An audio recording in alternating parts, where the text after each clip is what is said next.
Okay, assalamu alaikum. Welcome to this recorded lecture. इस lecture के अंदर we are going to continue with what we were doing in the last class, ठीक है, which was problem 6-55. हम लोग space stresses की बात करें, which are three-dimensional stresses.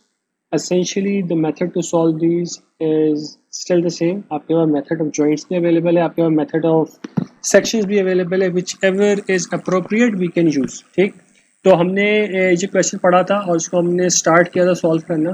Question के अंदर हमसे पूछा हुआ ये है कि एक बेसिक बिल्कुल स्पेस स्ट्रेस है which is a simple tetrahedron, उसमें एक अप्लाइड फोर्स एफ हमें पता है और हमें सारे मेंबर्स की फोर्सेस निकालनी, तो वी सेट के we have to write basically joint equilibrium equations, ठीक है, और उससे we can find out everything. उसके लिए हमने सीक्वेंस बनाई थी बेसिक क्लास में कि we will first solve joint C, जिससे हमें तीन फोर्सेस पता चल जाएंगी।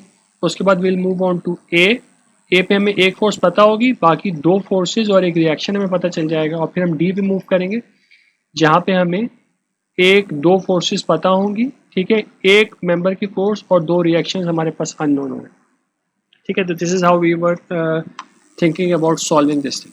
हमने किया क्या था इस सवाल के अंदर अभी तक कि हमने ये बात की कि there are going to be a lot of different forces और उनमें से कुछ फोर्सेस हैं जो कि हर जॉइंट पे एक्ट कर रही होंगी। तो हमने सबसे पहले यहाँ पे फोर्सेस लिस्ट डाउन कर दी थी और हमने ये कहा था कि हम पहले जॉइंट सी सॉल्व कर रहे हैं, तो let's write down all the force vectors जो कि जॉइंट सी के ऊपर एक्ट कर रहे हैं। हमने एक और इम्पॉर्टेंट पॉइंट ये किया था कि हर मेंबर की फोर्स की दो डायरेक्शंस होंगी, क्योंकि अगर हम अननोन फोर्सेस को टेंशन में अज्यूम कर रहे हैं, they are always acting away from the point. जब भी आप वेक्टर लिख रहे हैं, that vector would be either with respect to point C और पॉइंट बी, फॉर एग्जांपल अगर मैं इन दोनों फोर्सेस की बात कर रहा हूँ ठीक है।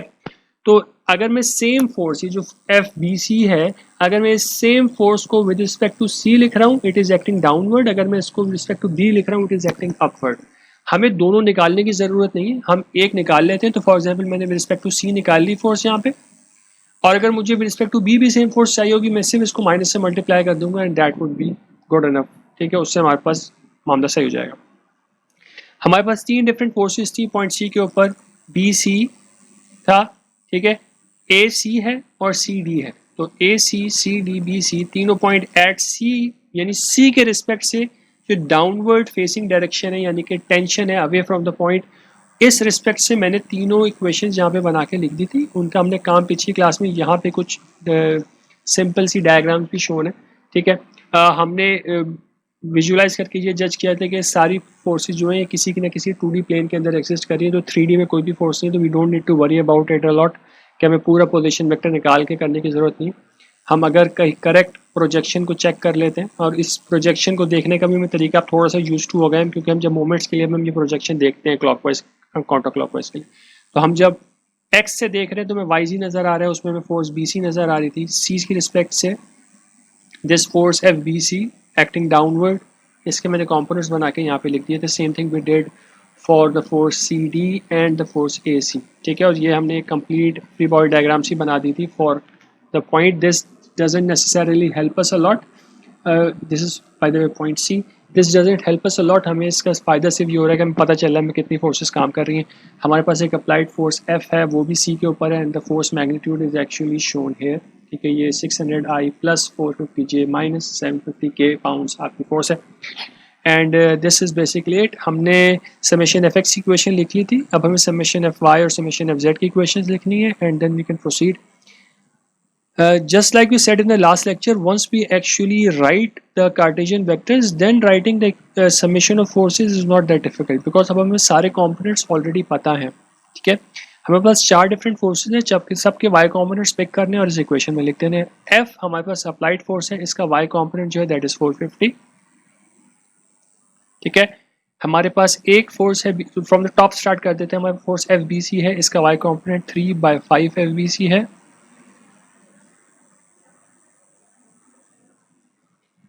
एफ सी डी में माइनस एफ सी डी 3/5 है,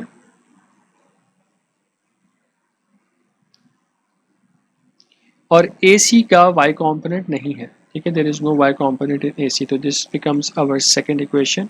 इस इक्वेशन में दो अननोन्स हैं, ठीक। तीसरी इक्वेशन हमारे पास आ जाएगी summation F Z equals to 0 की। अप्लाइड फोर्स का हमारे पास कंपोनेंट इज -750, तो -750 लिख दिया हमने इधर। सारी फोर्सेस फ्रॉम टॉप स्टार्ट कर दें। बी सी का वाई कंपोनेंट इज 4/5 माइनस के साथ, तो -4/5 F B C. C D को देख लें, -4/5 एफ सी डी। दोनों अननोन इस इक्वेशन में भी आ गए। और तीसरी फोर्स जो है हमारे पास ए सी, उसका भी हमारे पास जेड कंपोनेंट बन रहा है। Sorry, we were talking about, I think I just said Y component, this is the Z component. ठीक है, तो जेड कंपोनेंट्स की बात कर रहे हैं यहाँ पे हम। -4/5 F A C equal to 0। A C actually हमें पता है, A C we have found out to be 1000। ठीक है, तो 1000 divide by 5 is 200, multiplied by 4 is 800, -800 -750। ठीक है, अब हमारे पास बेसिकली दो इक्वेशंस बन गई हैं। So this is our first equation, this is our second equation. There are two unknowns in them, FBC and FCD. सही है, AC is actually known, तो AC unknown नहीं है। दो अननोन है, दो इक्वेशंस हैं। सिंपल है बहुत काम, कैलकुलेटर के ऊपर या फिर इंटरनेट पे कोई भी साइमल्टेनियस इक्वेशन सॉल्वर फाइंड करें, इक्वेशन प्लग इन करें, रिजल्ट निकाल लीजिए। दो फोर्सेस जो अननोन है वो निकल के हमारे पास आ जाएंगी।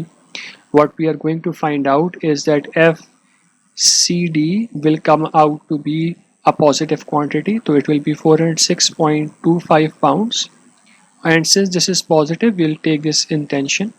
और जो हमारे पास एफ बी सी है, this will come out to be negative, तो एफ बी सी हमारे पास it will be 343.75 pounds, and this is actually in compression. ठीक हो गया, तो this is essentially what we have to do for every single point. उस point की forces identify करें, अगर उसका कार्टेशियन वेक्टर पहले लिखा हुआ है तो उसकी डायरेक्शन वगैरह मेक श्योर कर लें कि डायरेक्शन माइनस साइन के साथ चेंज करनी है तो कर लीजिए। अगर वेक्टर नहीं लिखा हुआ फोर्स का तो कार्टेशियन वेक्टर लिख लीजिए। And once you have all the Cartesian vectors available, then we can go ahead and we can actually just solve summation F X, summation F Y and summation F Z. Vector लिखा होगा तो सारे components हमारे पास already मौजूद होंगे, we can just go ahead and solve this thing. अच्छा, point C अगर solve हो जाता है, let's go back and quickly see. C के बाद हमें कौन सा पॉइंट सॉल्व करना था? हमें पॉइंट सॉल्व करना था सी के बाद हमें पॉइंट ए सॉल्व करना था, तो we will move on to point A. A पे हमारे पास क्या हो रहा है, तो ए के ऊपर हमारे पास कितनी फोर्सेस हैं, हमें पता क्या क्या है। तो let's just quickly write down what we know, तो let's just write it here. हमें पता है F A C it's 1000 pounds in tension. Sorry, this one was in compression. We know FBC. This came out to be around 344 pounds in compression. And we have FCD, and this came out to be around 406 pounds in tension. ठीक है, तीन forces थी हमारे पास। Point A पे जब हम move करेंगे तो पॉइंट ए के ऊपर हमें ए सी फोर्स अब पता चल गई, तो A C is known and A C is actually in compression, तो A C is suppose to be directed like this. ठीक है, this is F A C, and I think I should just change my colour because में visible नहीं हो रहा। Choose this, तो this is F A C, और F A सी अगर हमें पता चल जाता है then we can go ahead and find out whatever we don't know. तो हमें क्या क्या नहीं पता, हमें एफ ए बी नहीं पता, we don't know the force F A B, and we do not know the force here, so let me just correct this thing.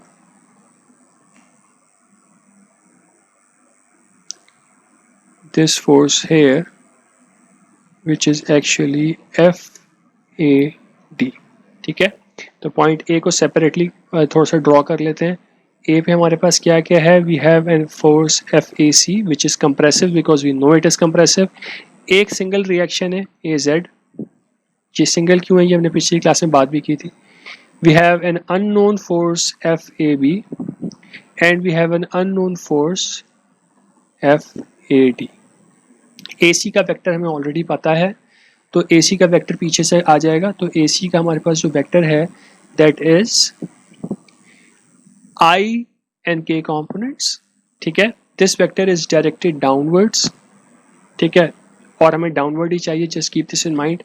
FAC 3/5 और FAC 4/5.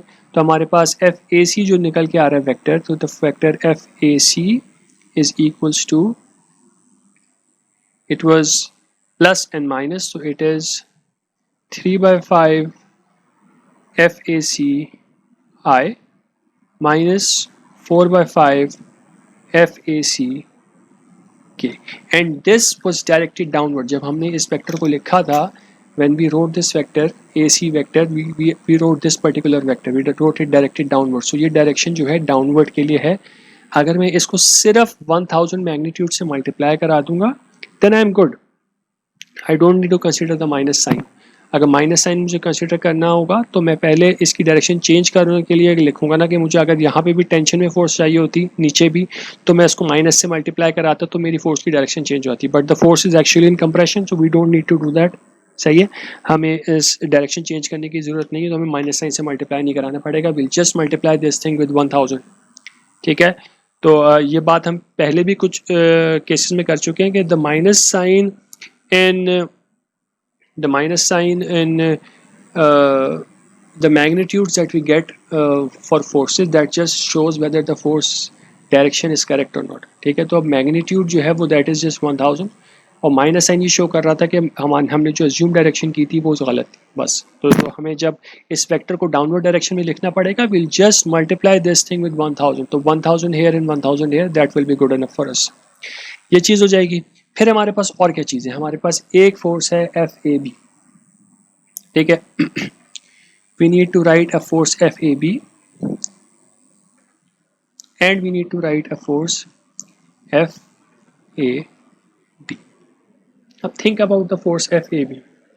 FAB जो फोर्स है, FAB फोर्स किस plane में exist कर रही है? The force FAB is existing in the XY plane. ये X है, ये Y है. ठीक है, तो FAB X से लेके Y की X एक्सिस से स्टार्ट हो रही है, Y एक्सिस पे एंड हो रही है. This is in the XY plane. इसको ड्रॉ कर लीजिए. दिस इज योर XY, अगर मैं टॉप से देख रहा हूँ तो, and this is the direction of your FAB. ठीक है, ये जो हमारे पास ट्राइंगल बन रहा है यहाँ पे, this triangle, the length AB, this जो ट्रस्ट का मेंबर है AB, इसका जो X एक्सिस में डिस्टेंस है दिस इज 6, और जो Y एक्सिस में डिस्टेंस है दैट्स आल्सो 6. ठीक है, तो whenever the two sides are the same, we know that the angle is 45 degrees. तो 45 डिग्रीज आप किसी के साथ भी ले सकते हैं. आप वर्टिकल के साथ लेना है वर्टिकल के साथ ले लीजिए, हॉरिजॉन्टल के साथ लेना है हॉरिजॉन्टल के साथ ले लीजिए. तो this angle is also 45 degrees. ठीक है, तो what ever is comfortable you just do that. Angle हमें पता है, कॉम्पोनेंट्स हमें समझ में आ जाएंगे कि x component we can see here the positive x is directed downwards and the force is directed upwards. तो x axis the x component is actually going to be negative for this force. So FAB is equals to FAB magnitude multiplied by, मैं common लिख रहा हूँ बाहर, तो what we have is we have cos 45 minus, because x component negative है, I, और y component positive है because positive y direction ये है और force की direction भी right की तरफ है. तो plus sin 45 J. So this becomes our FAB. और FAD पे अगर हम आते हैं तो FAD में हमारे पास क्या होगा? FAD में हमारे पास again the force is in the XY plane. तो जिस तरह AB है उसी तरीके से ही AD भी है. ठीक है, तो थोड़ा छुप गई है but you can see that this is in the same plane. तो हम अपना एक्सिस सिस्टम दोबारा बना लेते हैं. तो this is our X, this is our Y, this is actually on the negative Y side. ठीक है, तो X एक्सिस को क्रॉस करके लेफ्ट साइड पे है. तो the force actually is something like this. So this is your FAD. Side same है 6 and 6, तो this angle is also going to be the same. अभी मैंने हॉरिजॉन्टल के साथ ले लिया, doesn't really change anything. FAD को भी हम लिख सकते हैं F A D magnitude common ले लें, x is negative because downward x positive है, फोर्स अपवर्ड डायरेक्टेड है, तो माइनस मैंने हॉरिजॉन्टल के साथ लिया था तो एक्स बिकम्स योर साइन, सामने वाली साइड बन गई एंगल के, साइन 45 कॉस 45 बराबर होता है, so it doesn't really matter कि आप एंगल को हॉरिजॉन्टल के साथ ले रहे हैं कि वर्टिकल के साथ ले रहे हैं। दिस इज आई, और y component is also negative, positive y जो है राइट साइड पे है, आपकी फोर्स लेफ्ट साइड पे डायरेक्टेड है, तो cos 45 जी, three forces and A Z of course is just a single component in the Z direction, तो उसको मैं लिख भी नहीं रहा because this is A Z in the K direction. सही हो गया। तीन इक्वेशंस हमें लिखनी है, तीनों इक्वेशंस लिख लेते हैं, ठीक है। तो तीसरी इक्वेशन जो हम तीन इक्वेशंस लिखेंगे, those equations are simply going to be summation F X equal to 0, ठीक हो गया। एक्स कॉम्पोनेंट जिस जिस फोर्स में भी है उसमें से लिख लेंगे, तो let's in fact just write A Z as well because A Z हम वरना स्किप कर देंगे, इज जस्ट ए जेड की, ठीक है। तो हमारे पास जिस जिस फोर्स में एक्स कॉम्पोनेंट है वो लिख लेते हैं, तो हमारे पास x component A C A B A D तीनों में है, तो लेट्स राइट इट डाउन। तो we have F A C 3/5, A C was 1000 तो 1000 यहाँ पे लिख दीजिए, minus F A B cos 45 लिख लीजिए, minus F A D sine 45, and A Z में कुछ भी नहीं है, तो this is equal to 0, so this is one equation and it has two unknowns, so we can't actually solve it right now.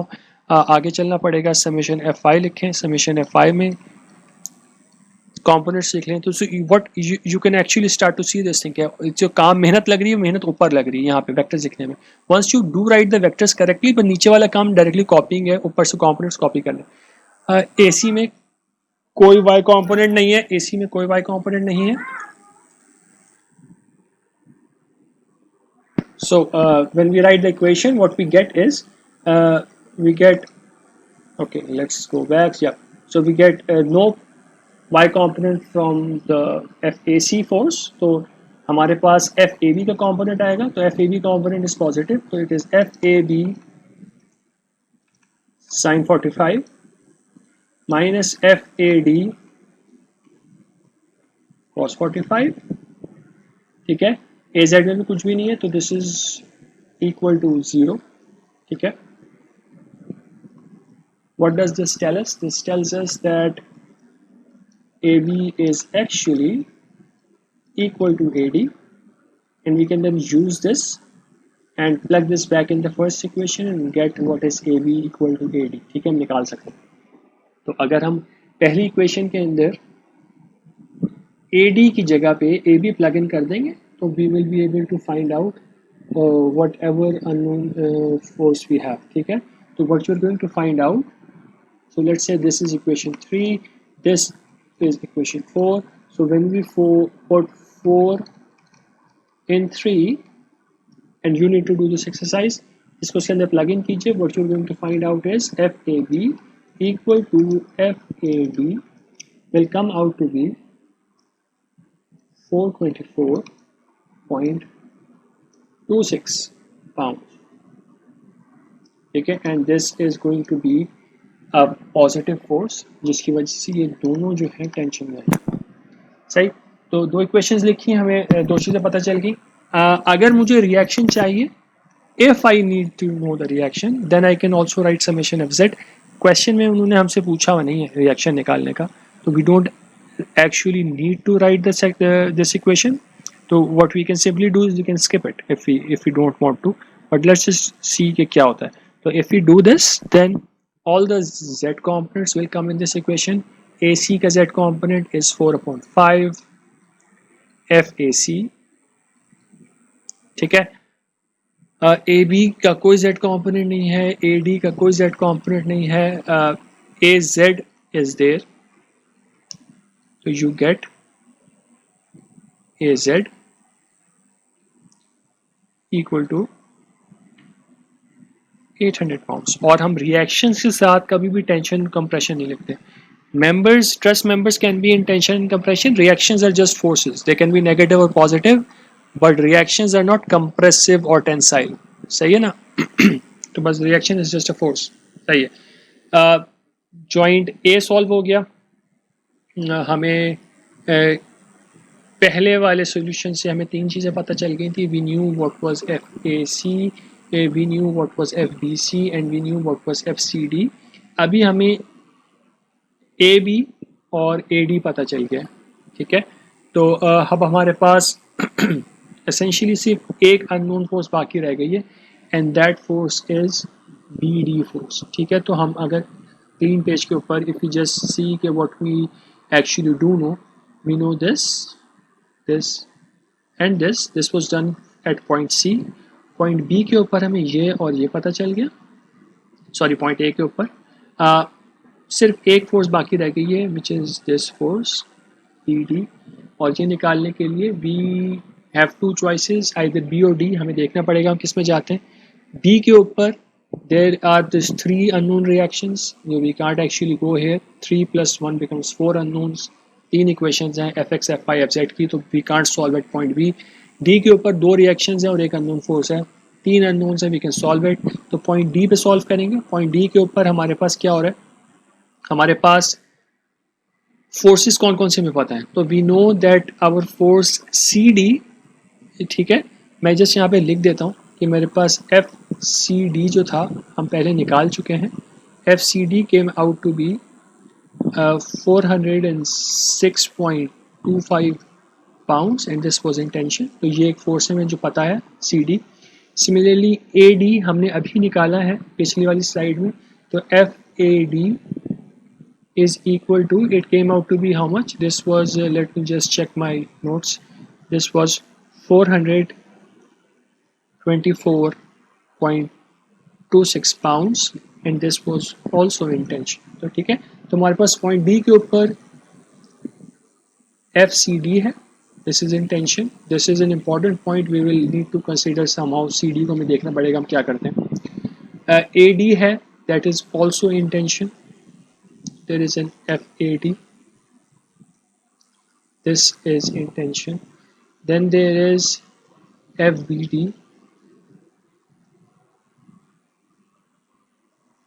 This is unknown, तो उसको हम tension में ले रहे हैं. And then we have 2 reactions. So we have DX and we have DZ. These are unknowns. ठीक है, तो ये भी हमें पता नहीं है, तो इनको भी देखना पड़ेगा हम क्या कर सकते हैं. ठीक है, FCD और FAD इनके बारे में क्या पता था. हमने FAD का वेक्टर बनाया था ये वाला. तो this is our FAD vector. This was done at point A, directed away from point A. तो this came out to be FAD minus sine 45 minus cos 45J. ठीक है, तो FAD का जो हमारे पास वेक्टर है जो हमने पहले निकाला था, दिस वाज FAD का magnitude multiplied by minus cos 45 I minus sin 45 J, and this was done at A, so this was negative negative. जब हम इसी चीज को at D लिखेंगे, तो जो मैं बोल रहा हूँ आपको, what do we do? We just multiply the entire thing with minus sign, क्योंकि हमें यहाँ पे डायरेक्शन एक्चुअली चेंज करनी है. A के ऊपर this was directed up, तो if this is A and this is D, the force FAD is actually like this. ठीक है, तो A के ऊपर जो भी वेक्टर आपने लिखना है उसको अपने नेगेटिव से मल्टीप्लाई करना पड़ेगा in order to find the vector at D. तो this becomes positive positive. Same thing we will need to do for CD as well, because CD भी हमने पहले टेंशन में लिया था और हमें D के ऊपर भी टेंशन में लेना. तो let's go back 2 slides. CD is minus 3/5J minus 4/5K. ठीक है,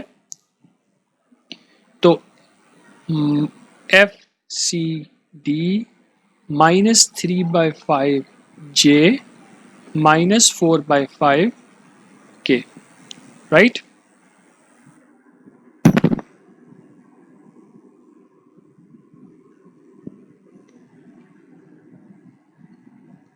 So this is the FCD vector that we got from the last time around.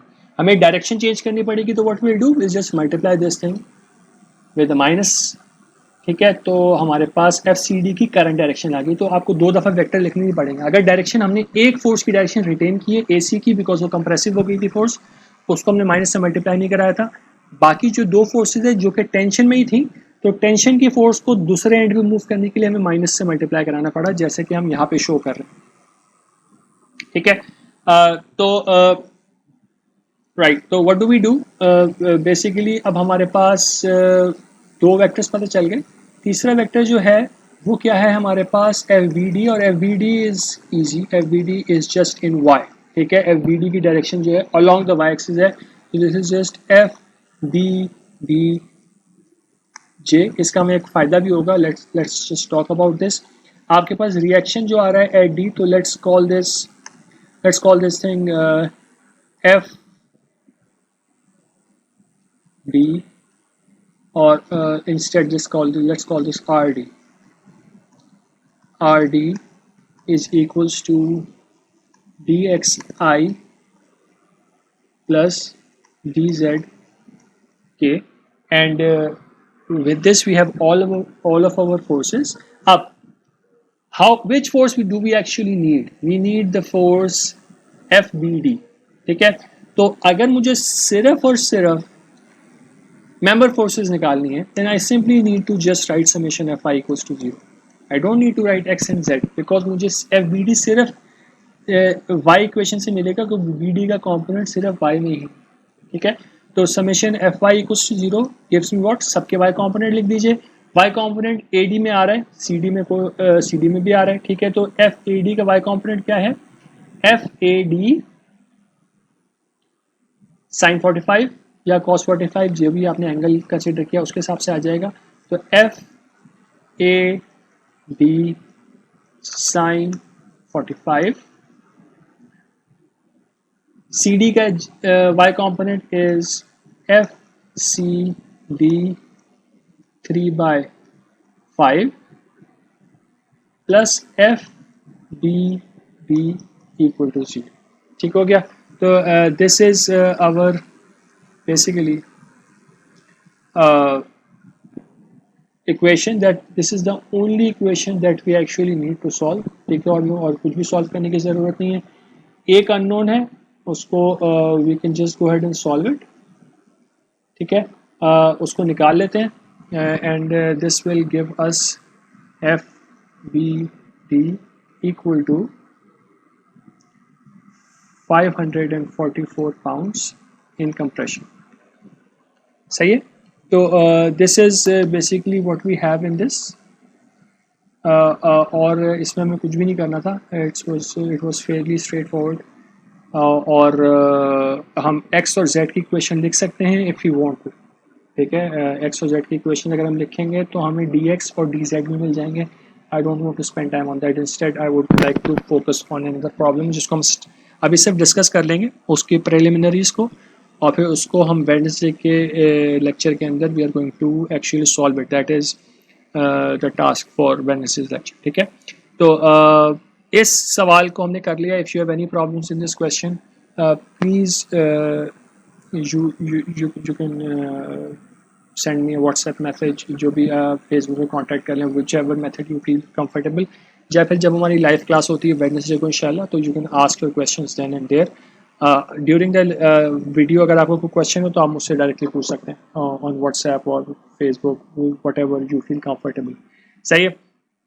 तो दिस इज़ एसेंशियली इट। तो हम लोग इसको अब आगे प्रोसीड करते हैं अगले सवाल की तरफ। तो अगला सवाल हमारा जो है, it is basically this is the same deal, ठीक है। आपको करना क्या है, आपको मेंबर की फोर्सेस निकालनी है। आपको एक ट्रस्ट स्ट्रक्चर दिया हुआ है, एक अप्लाइड फोर्स दी हुई है, और we just need to actually see what we can do here. काम क्या करना पड़ेगा, काम हमें अभी भी वही करना पड़ेगा। We will need to find out कि हमें किस सीक्वेंस में इसको सॉल्व करना है, ठीक है, सारे मेंबर्स को निकालने के लिए। तो इफ़ वी सी कि हमें ऐसा मेंबर ढूंढना है जहाँ पे सिर्फ 3 अननोन, तो अगर हम जॉइंट डी को देखें, जॉइंट डी के ऊपर सिर्फ 3 मेंबर की फोर्सेज हैं जो कि अननोन है, तो पहला पॉइंट मेरा डी बन जाएगा, सही। अगर मैं सी के ऊपर मूव करता हूँ, this will be known, this will be known, this will be known at D. जब मैं सी के ऊपर मूव करूँगा, सी के ऊपर this member is already known, एक ये वाली मेंबर की फोर्स है जो कि हमें रिएक्शन प्रोवाइड कर रही है, ठीक है, एफ सी ई जो है that is the reaction at C. और ये दो मेंबर्स हैं जिनकी फोर्सेस हमारे पास अननोन है। These three are actually the unknown forces that we have, ठीक। इफ वी डू दिस, तो अगर हम इसके बाद सी को सॉल्व करते हैं तो we get this, in fact we will get this as well, ठीक है। तो we will solve everything with just 2 points, ठीक है। तो ये तरीक़ेकार होगा सवाल को करने का। इस सवाल में एक चीज़ जो है वो थोड़ी सी देखने की है, which you will need to consider, और वो ये है कि now not all forces are going to be in a plane, ठीक है।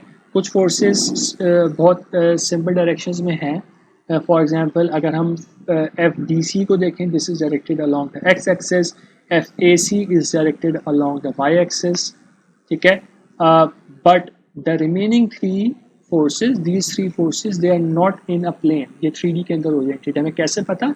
हमें उन्होंने पॉइंट डी की लोकेशन किसी कुछ कोऑर्डिनेट से शो की हुई है। तो this distance is 1 meter, this means you have to travel 1 meters along x.